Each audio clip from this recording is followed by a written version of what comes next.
জুলাই সনদ বাস্তবায়ন প্রশ্নে আবারও রাজনৈতিক দলের সঙ্গে ঐকমত্য কমিশনের সংলাপ। তবে বুধবারও আলোচনা শেষ কোনো অগ্রগতি ছাড়াই। ঘোষণাপত্রের ২২ ধারার আলোকে সাংবিধানিক আদেশের মাধ্যমে জুলাই সনদ বাস্তবায়নের আইনি কাঠামোর প্রস্তাব কমিশনের। বলছে গণভোটের কথাও, আর ভোট জাতীয় নির্বাচনের সঙ্গে করতে চায় তারা।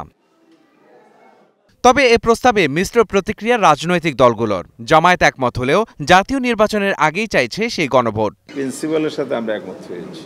বেসিক প্রিন্সিপালটা হচ্ছে সংবিধান অর্ডার, সেকেন্ড গণভোট।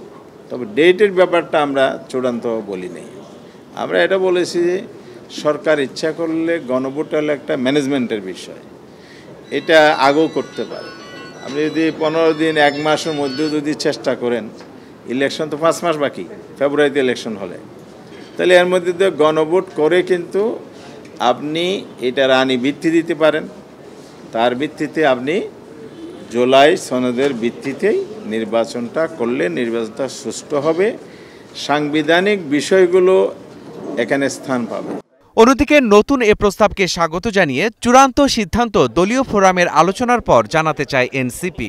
লিগ্যাল এক্সপার্টদের অপিনিয়ন নেব যে এই সাংবিধানিক আদেশটা আসলে কিভাবে কার্যকর হবে। যদিও তারা বলেছেন যে এখানে একটা কন্ট্রাডিকশন আছে যে ইমিডিয়েট ইফেক্ট হবে এই আদেশের, অ্যাট দ্য সেম টাইম এটা আবার রেফারেন্ডামের মধ্যে, যেদিন রেফারেন্ডাম হবে সেদিন এটা কার্যকর হবে। ফলে এই জিনিসটা আমরা এখনও আমাদের চূড়ান্ত মতামত দিইনি। আমাদের মতামত এখনও আগের মতো যে সবচেয়ে বেস্ট পদ্ধতি, যেটাকে আমরা এড়িয়ে আরও জটিল করে ফেলছি, সবচেয়ে বেস্ট পদ্ধতি হচ্ছে গণপরিষদের মধ্য দিয়ে, আগামী নির্বাচনের মধ্য দিয়ে যারা নির্বাচিত হবে তারা একই সাথে গণপরিষদ গঠন করবে, একই সাথে পার্লামেন্ট গঠন করবে।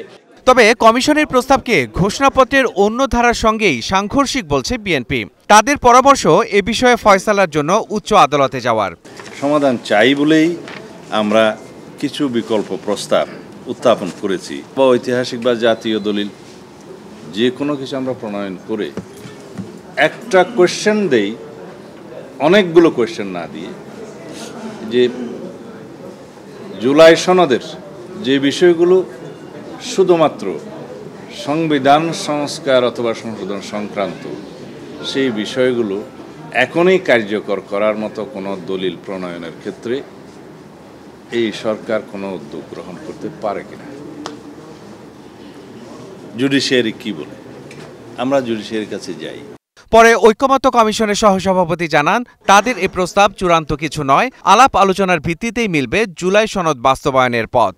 আমরা এটা রাজনৈতিক দলগুলোর কাছে উপস্থাপন করেছি, তারা বিভিন্নভাবে অনেকে এটা সমর্থন করেছেন, অনেকেই এর বিভিন্ন দিক সম্পর্কে আলোচনা করেছেন এবং ভিন্ন মত প্রকাশ করেছে।